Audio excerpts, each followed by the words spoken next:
Bienvenidos a un nuevo programa de Construir Derechos, la Defensoría en tu casa. El programa que semana a semana te trae todo lo que tiene que ver con la defensa de tus derechos de ciudadano porteño, si transitas, si vivís, si trabajás o si estás como turista en la ciudad de Buenos Aires. Y hoy, por supuesto, un programa que va a estar marcado por uno de los ejes centrales de la institución, que son los derechos humanos. Un tema que, por supuesto, en todos sus aspectos, la Defensoría trabaja a diario incansablemente para que vos también sepas que nosotros estamos ahí, atrás de esos temas. Sabes que, por supuesto, nos podés seguir en todas nuestras redes sociales. Estamos en Facebook, en Twitter, en Instagram y en YouTube, donde por un mensaje directo nos podés mandar tu denuncia, tu consulta o tu reclamo y seguir el minuto a minuto del trabajo de la Defensoría. Quédate conectado en Construir Derechos porque hoy derechos humanos es el tema que nos atraviesa. Ustedes saben que el defensor del pueblo, Alejandro Amor, siempre tiene alguna reflexión, algún debate para compartir con nosotros y es importantísimo escucharlo. Así que vamos con el editorial de hoy. Sabés que estamos viviendo una etapa única en la humanidad, que es la pandemia. ¿Y qué es la pandemia? La pandemia es una enfermedad definida por la Organización Mundial de la Salud que abarca a todos los continentes. Lo particular de esta pandemia es que es la primera que abarca a todos los países del planeta Tierra. No había sucedido esto con otras pandemias que sí abarcaba a todos los continentes, pero no a todos los países.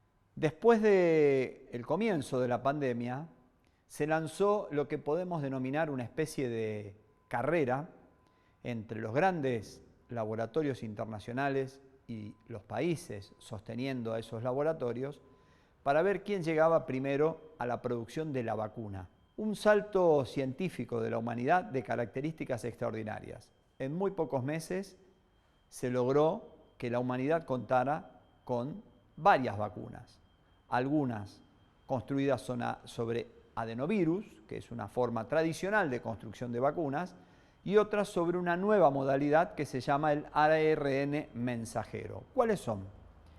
Tenés las con AR mensajero, tan meneadas públicamente como las vacunas que se hacen en los Estados Unidos, de Pfizer y de Moderna, y después tenés las vacunas como la desarrollada en la Federación Rusa, en el Instituto Gamaleya, la Sputnik, las vacunas de China, la Sinopharm, la Sinovac, la India, que de la mano del acuerdo con Gran Bretaña, en Gran Bretaña se desarrolló la AstraZeneca y en la India con el Instituto Serum, la Covishield, que es la vacuna AstraZeneca en la India.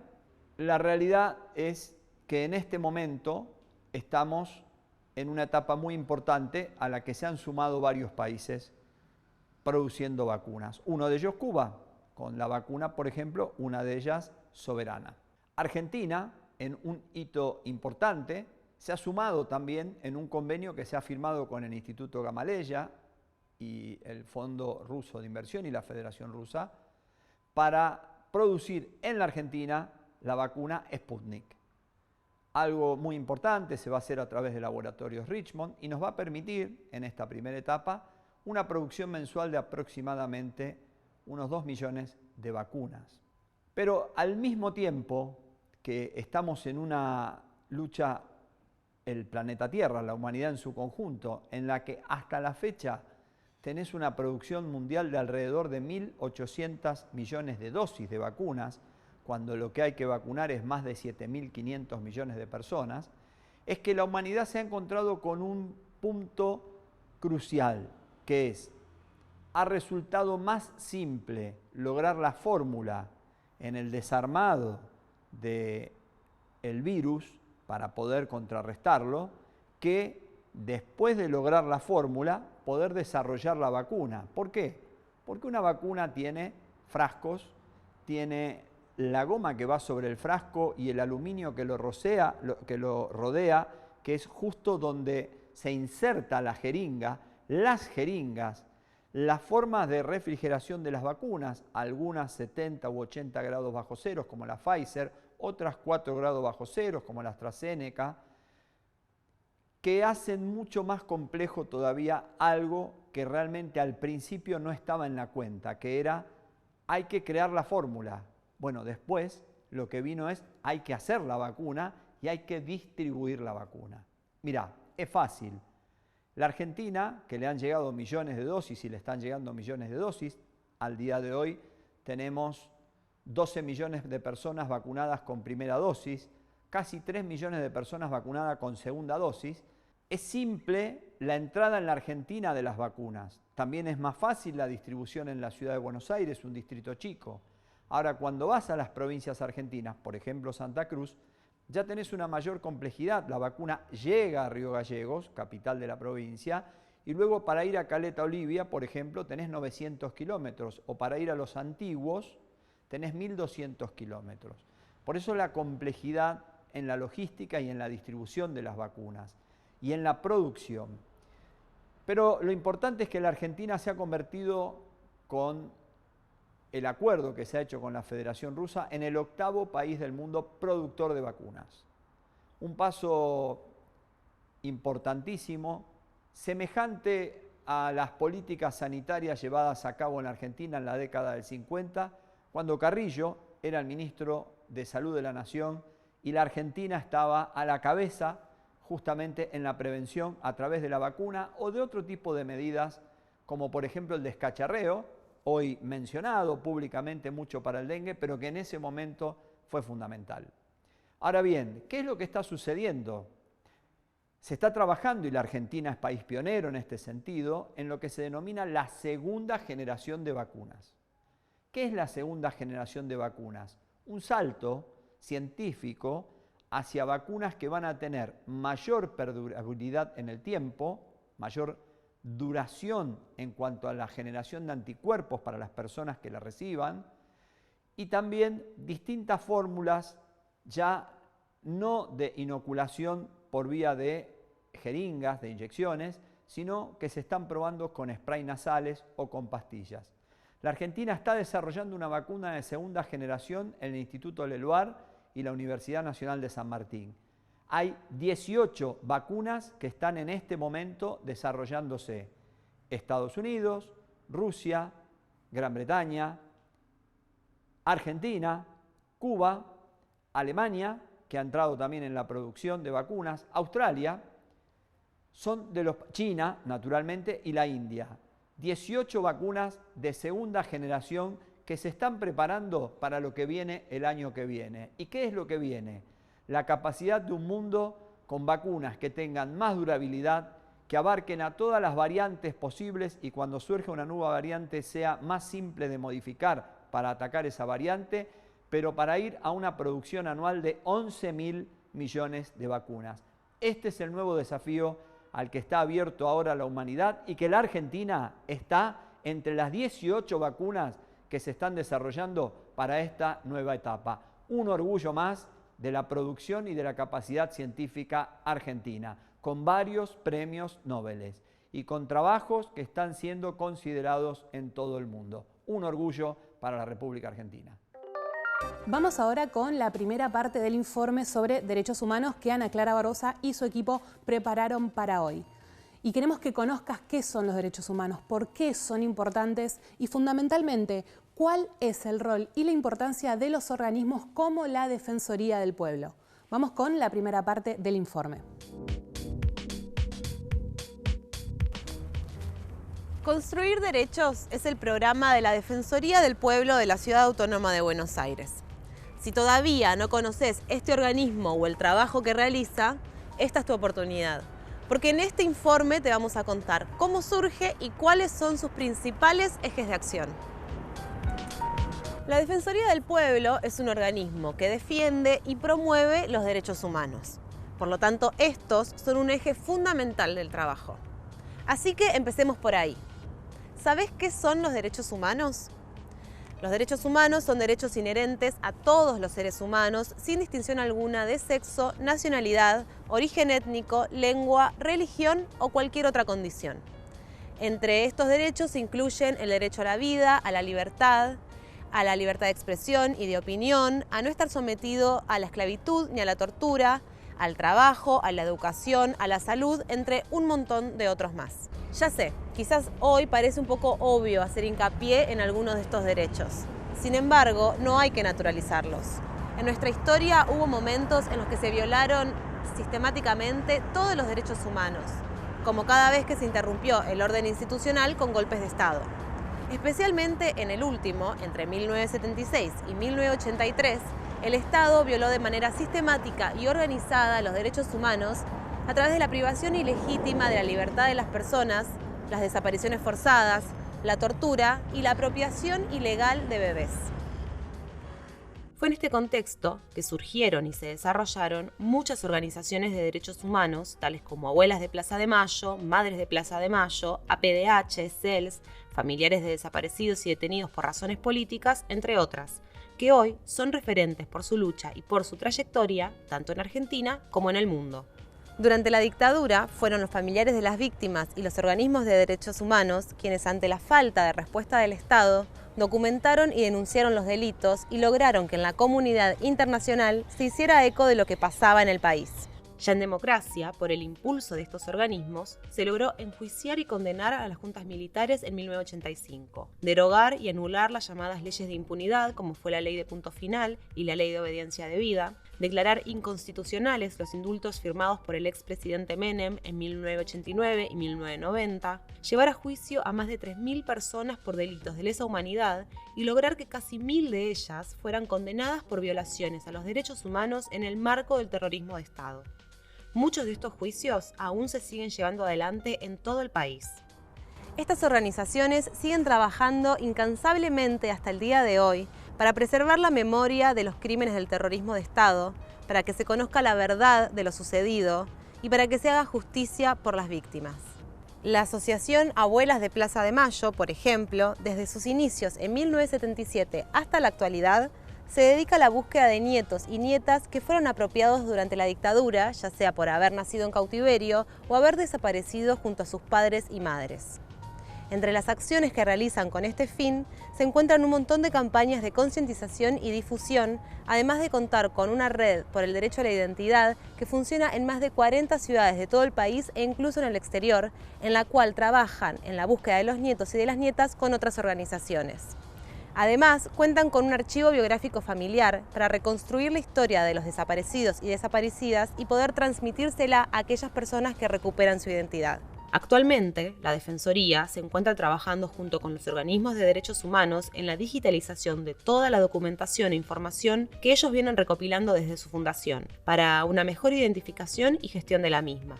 Es importante saber que mientras existan personas que desconocen su identidad de origen y su verdadera historia familiar, su derecho a la identidad sigue siendo vulnerado y el delito de apropiación ilegítima sigue vigente.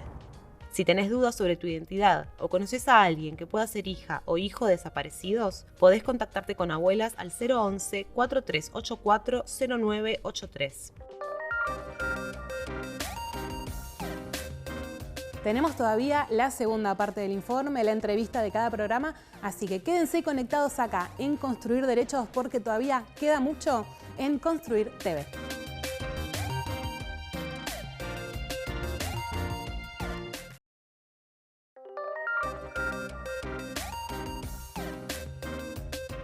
Y nos toca seguir hablando de la historia de nuestro país, una historia con mucha lucha y marcada también con mucho dolor.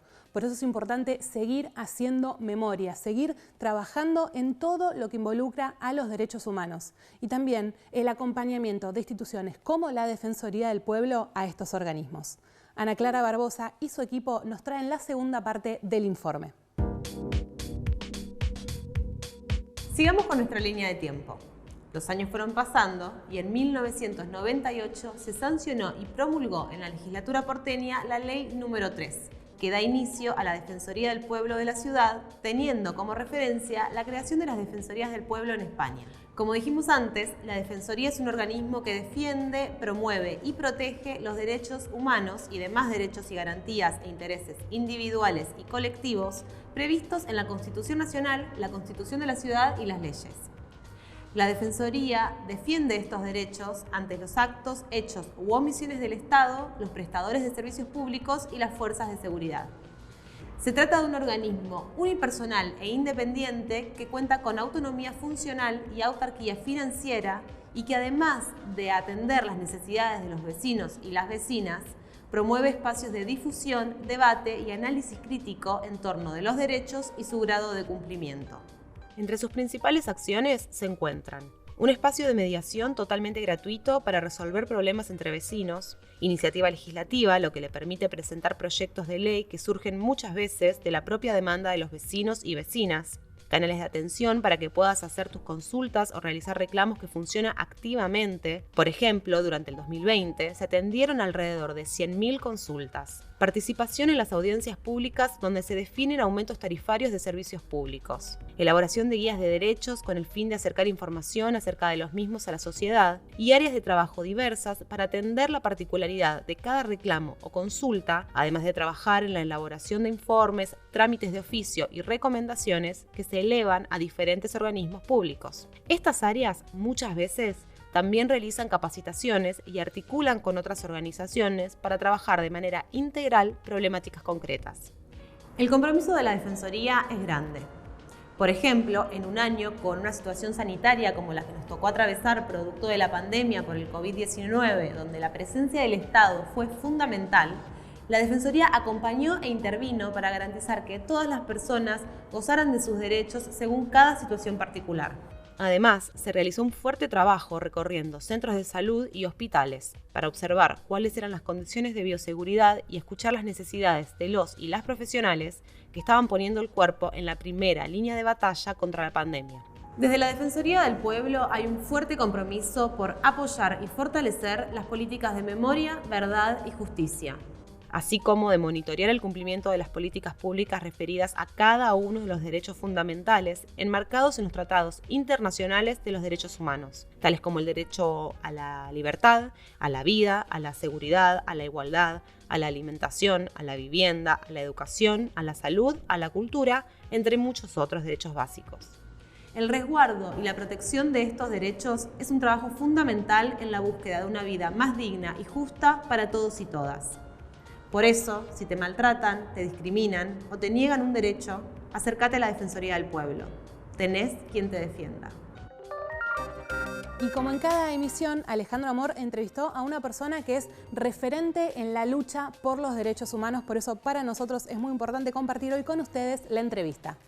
Bueno, tenemos el placer de contar hoy con nuestra querida amiga y compañera, ejemplo de lucha, Tati Almeida. Tati, ¿cómo te va? Bien, querido, bien. Mi querido pariente, como lo decimos nosotros, ¿no? Así Nuestras es. causalidades.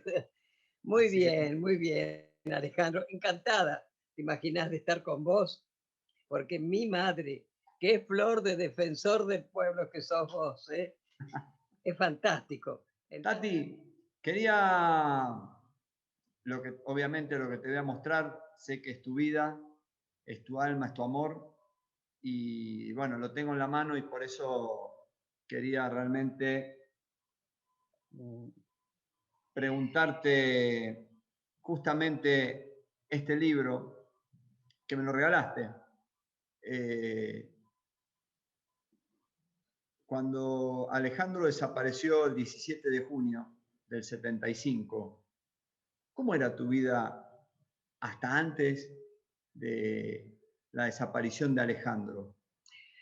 Bueno, mira, querido, cada madre tiene su historia personal, ¿viste? Y yo pienso que si no hubiera sido Dios mío, nada más y nada menos que por la desaparición de nuestros hijos, no nos hubiéramos conocido, porque cada una tenía su familia, sus amistades, su profesión.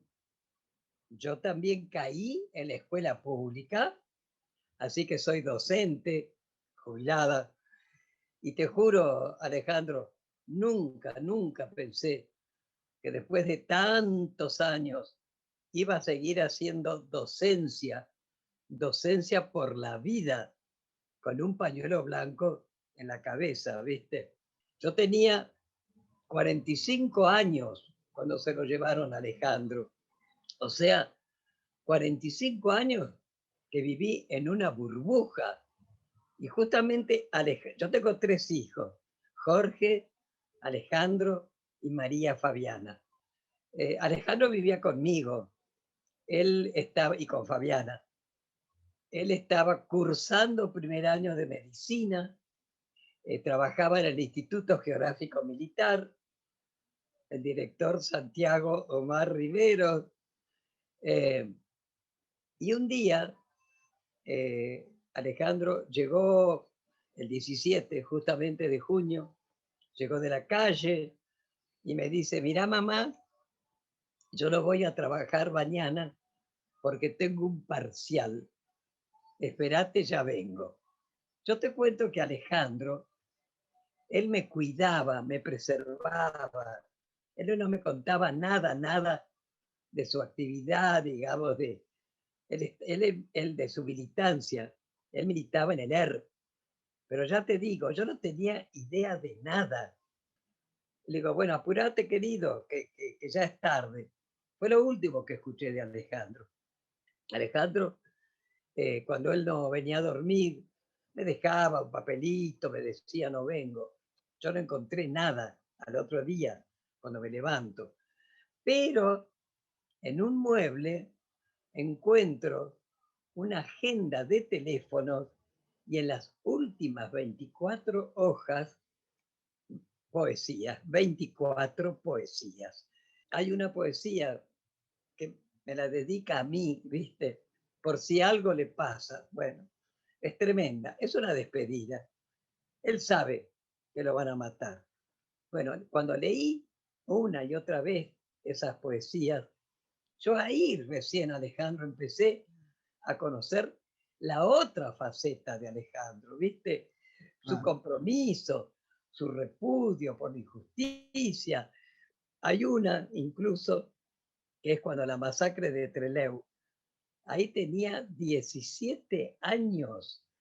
Bueno, yo por eso digo, al principio, años 75, qué sé yo empecé por mi cuenta sola a tratar de averiguar algo, ¿viste? Yo me acuerdo que alguien me dijo, Tati, tenés que ir a la liga. Y yo dije, ¿a la liga de las amas de casa? Claro, yo no tenía idea que existía la Liga por los Derechos del Hombre, ¿viste? Yo me acuerdo, y con uno de mis cuñados, porque te aclaro, mi familia, a pesar del gorilaje, pero a mí me ayudó mucho. No porque compartieran nada, sino porque era Alejandro, ¿entendés? Porque hemos sido siempre una familia muy unida. Entonces, como mi padre, que falleció en el año 1961, era un oficial de caballería, lo fuimos a ver a Arguindegui con uno de mis cuñados, que en ese momento, en el año 75, era el jefe de policía. Nosotros fuimos a ver, que había sido oficial de mi padre, ¿viste? Así que yo lo conocía. Entonces le digo, mire, Arguindegui, en fin, yo no sé si usted podrá hacer algo, porque hace días que uno de mis chicos, bueno, no viene, no sé nada. ¿Y qué me dijo? Señora, no podemos hacer nada. Son los peronistas los únicos culpables. Yo, gorila, digo, por supuesto, son los peronistas.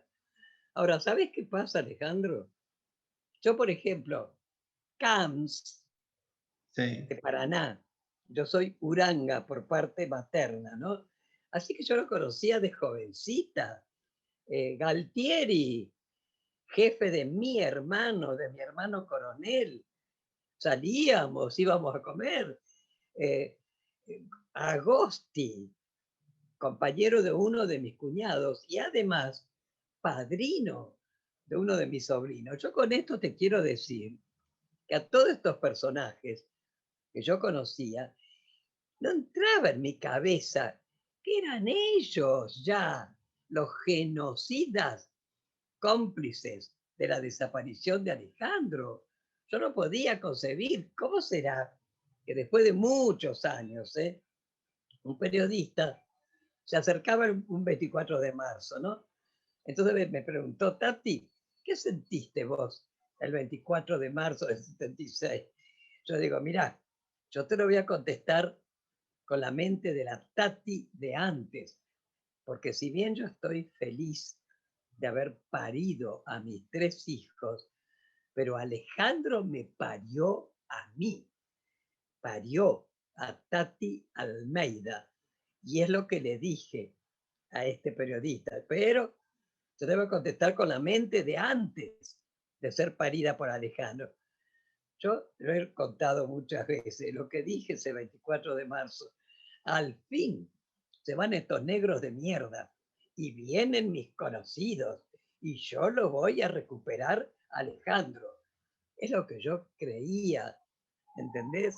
Por eso a mí me costó, ojo, mucho acercarme a madres. ¿Qué balance haces de todos estos años del regreso a la democracia, de la lucha por la memoria, la verdad y la justicia, y del presente que estamos viviendo? Desde que recobramos desde ya la democracia en el año 83, ¿no es cierto?, con Alfonsín, que también, ojo, Alfonsín fue el primer presidente que juzgó a las primeras juntas, o sea, la primera vez que civiles condenaron a militares a perpetua, que todos dijimos, ay, bueno, empezamos a respirar otro aire, pero sabemos, lamentablemente, no supo aprovechar ese apoyo que tenía, no solo en la Argentina, en el mundo internacionalmente, y sabemos que dictó las leyes de punto final, obediencia debida, nos mató, pero por supuesto, no nos quedamos así, ¿no, querido? Seguimos exigiendo justicia, justicia, ojo, siempre legal, nunca justicia por mano propia. Y así, permanentemente a los presidentes que siguieron, seguíamos exigiendo justicia, no nos daban bolilla, hasta que llegamos al 2003. Y esto no es partidismo, aunque cada uno tiene su corazoncito. Y por fin, nuestro querido otro hijo, como lo dijo Néstor Kirchner, fue el primer presidente que nos escuchó, no que nos recibió, que nos escuchó. Fue el primer presidente que tomó los derechos humanos como política de Estado, no de un gobierno, un Estado presente, entre otras cosas, por la lucha inclaudicable de los organismos, de tanta gente, tuyo, en fin, muchísima gente, logramos que se anularan las leyes de impunidad y así pudimos empezar a juzgar a lo largo y a lo ancho del país a los genocidas, a los milicos y sus cómplices, porque fue un golpe cívico, militar, clerical, Soy católica, que le caiga el sayo a quien le caiga, Y así fue, esa misma política de Estado fue la que siguió Cristina 12 años y luego nuestro querido presidente hoy, ¿viste? Entonces el balance es positivo por el hecho de que cuando se votó, cuando las elecciones estas, pudimos todos votar con memoria y recobramos un gobierno popular y nacional. 44 años hace, que las madres nos formamos y pisamos que por primera vez la ronda. Y desde entonces, nuestro lema, ¿cuál es? La única lucha que se pierde es la que se abandona. Por eso, nunca hay que abandonar esta lucha.